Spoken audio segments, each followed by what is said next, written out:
Mr. Amitabh Chaturvedi, a mechanical engineer turned IT expert. He is the founder and director of Innova Point Infotech Private Limited. In the past, he worked with Bajaj Auto, Ashok Leyland Infotech, Atos, and SPX Flow. He was also in USA for 9 years and has a very rich and unique experience combination of ERP implementation for manufacturing. For the last 16 years, he is empowering Indian and global automotive companies with their Industry 4.0 and other IT initiatives. Today, Mr. Amitabh will be talking about challenges of implementing Industry 4.0. Let's welcome Mr. Amitabh. So I'm going to quickly tell you about Innova Point first. So we are an IT company. I would say we are actually a technology company doing a lot of IT work and technology work with very strong automotive and manufacturing background. And we are in Pune for last 16 years. On the software front, we have been providing a lot of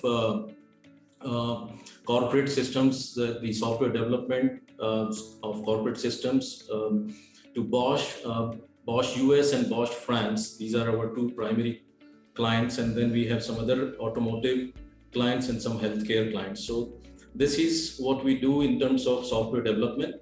We provide a lot of corporate systems in the sense that we have we build a lot of peripheral systems where the mother system is ERP. So it could be e-commerce, it could be sales systems. So that's our software development side. Then for last 4 years, we have been providing Industry 4.0 services where we have built our generic IoT platform, which we call SF Hawk. SF stands for Smart Factory Hawk. So this is what we work very closely with many manufacturing companies in India. When it comes to technology, we work with various Microsoft technology, Python, C++, cloud, artificial intelligence. So these are some of the technologies that we work with. Talking about SF Hawk. Okay, so SF Hawk is a very generic platform. As I said, it is built off of these four pillars. So data collection, as we know, everything starts with data collection. So we have our own hardware that we have designed and developed, which collects real-time data from machines or equipment, sensors, whatever it is. Then it's a wireless system. So all the data is wirelessly transferred to the database. And then on top, we have the presentation and analytics layer. So these are the four pillars. And then on top of that, we have been building various solutions one after another. So we started with machine shop solution. We have added packaging solution. Likewise, we are adding more and more solutions.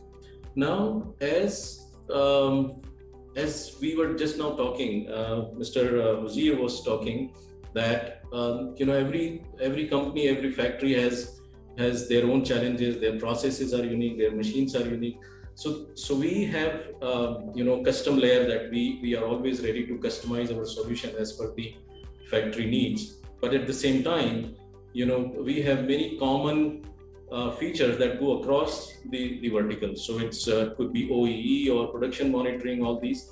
So there is a common layer across these various. So this is in short what SF Hawk is about.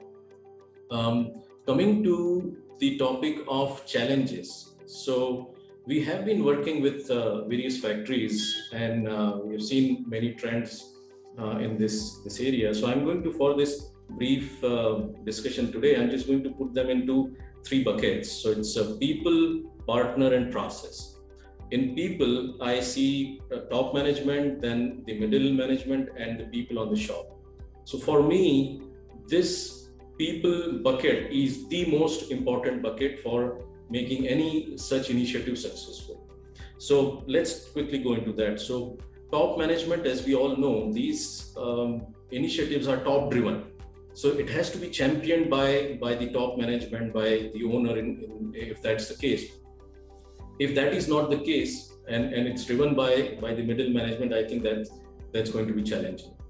Second is, let's say we have the top management very clear, they have very clear vision, they have a long-term plan, but that hasn't percolated down So the team is not in sync with the bigger vision. So I'll give you an example. We were invited a few years ago at one place, and the owner had seen some implementation overseas, and they wanted to do something similar here.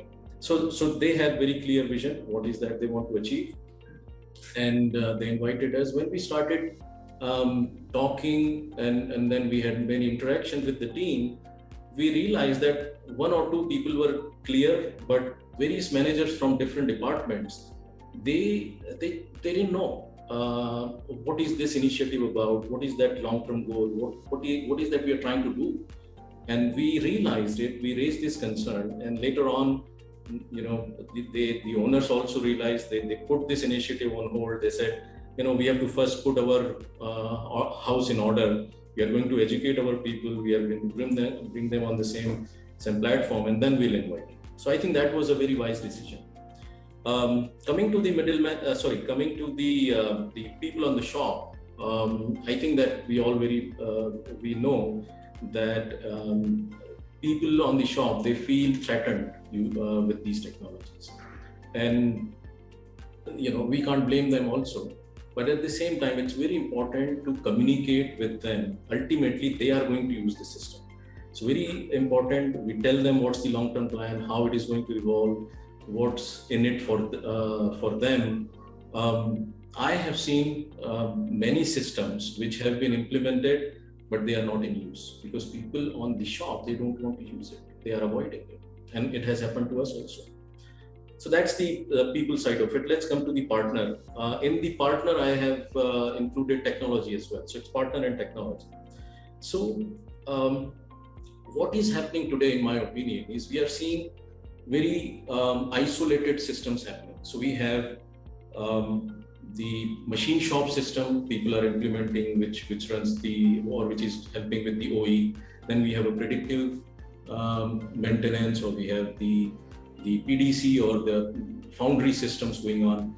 So when I see this, I see this as a pre-ERP era. So what used to happen around 70s, 80s is we had finance system, we had material planning system, we had shop floor scheduling system. They didn't talk to each other. There was no integration. They were all good systems, but you didn't get a clear picture for your entire factory or entire enterprise. And then we see the evolution of ERP over the period, how ERP has started to integrate different departments, and now we have one system which runs the entire. Similarly, I think we are at that age where it's beginning, but I believe that's not going to take that long, all these years. It will be fast.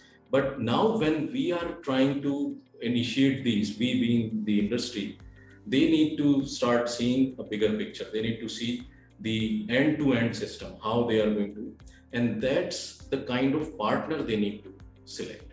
So they need to select the partner where, the partner can walk with them when they are, and they can run with them when they are ready to run. So they can scale their system, they can scale their technology. Maybe they're starting with a machine shop, and when they are ready for PDC, their system can be expanded horizontally, vertically, whichever way. The partner who can customize their systems, because as we were just now saying, that every factory is unique, every processes are unique. So these are, this is where I see the importance of the partners. Data security is another one. So being an IT company, we actually give a lot of importance to data security. Coming to my third point about the process. So process is, we are seeing that today we have this process, we are simply going to digitize that, trying to keep the same process, the same data entry, same those things. Actually, that I think that should be looked at differently. If your processes are not simple enough, if it's not easy to do, it requires a lot of data entry, then it's going to be a problem. And I'll share one example, first-hand example that happened with us. So in our system, when we implemented, it was required that whenever a new part is identified by our system, it will not accept it until all the master data is entered. So what's the cycle time and those things, and then the system will start working. So we trained the team, our client's team many times. We insisted them, requested them, can you please enter this new part? But somehow, they just didn't want to spend time on data entry, which is very, we can understand that. So what we did, we actually automated that process. So now when our system sees a new part, it inserts all the data by itself. It looks at some 100 cycles. It identified its own cycle time and starts working. It gives you part time, part count, OE, everything. So the point I'm trying to make is your processes should be seamless, as automated as possible. If you can avoid data entry, you should. Otherwise, you can implement the system, but people don't want to use it, or they will not use it. So these are, in short, some of the challenges that I see. Of course, there are many more, but we can talk later on it. So back to you, Trishna. Thank you very much.